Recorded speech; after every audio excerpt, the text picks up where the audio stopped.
Welcome to Static Bursts, the info-packed 3-minute podcast from Static Works, designed for a quick listen. I'm your host, Dave Long, founder and president of Static Works. Dave, could you give our listeners some advice on writing a specification document for static control flooring?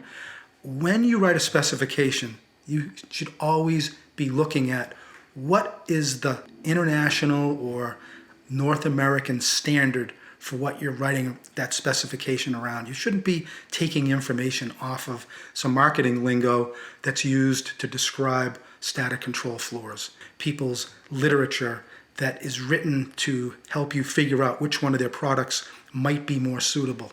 So what I'm actually saying is, if there's an ASTM or an ANSI standard available to describe the electrical properties of a static control floor, that's what you should be talking about.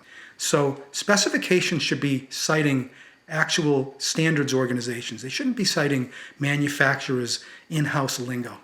And what I suggest, anytime you write a specification, you should be requiring lab tests done using this resistance test method. It's called ANSI ESD STM 7.1.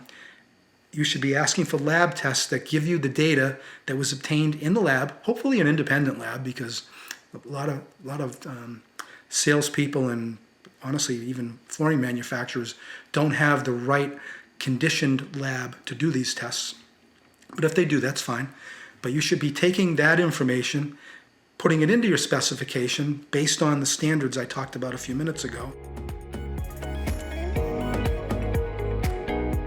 So anyone specifying static control flooring should refer to the applicable standards documents for their industry and obtain lab testing to confirm that any potential flooring materials are in compliance with those standards.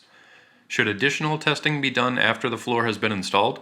If I were writing a spec for like a 911 call center, I would actually put in my specification that upon completion of the flooring installation, the manufacturer or the manufacturer's representative shall test the floor using an ohm meter per ANSI ESD STM 7.1, and those test results should be provided in writing, and there should be a commentary on whether or not they met the Motorola R56 standard, or if it's a flight tower, the FAA 019E, or if it's a manufacturing area that the finished installation parameters matched with the test data that was provided originally and that it meets ANSI 2020. And that's why, once again, if you go back to standards organizations, you're home free because you're dealing with objective information that can be validated. There are meters sold on the market that are sold to do tests per those standards, and it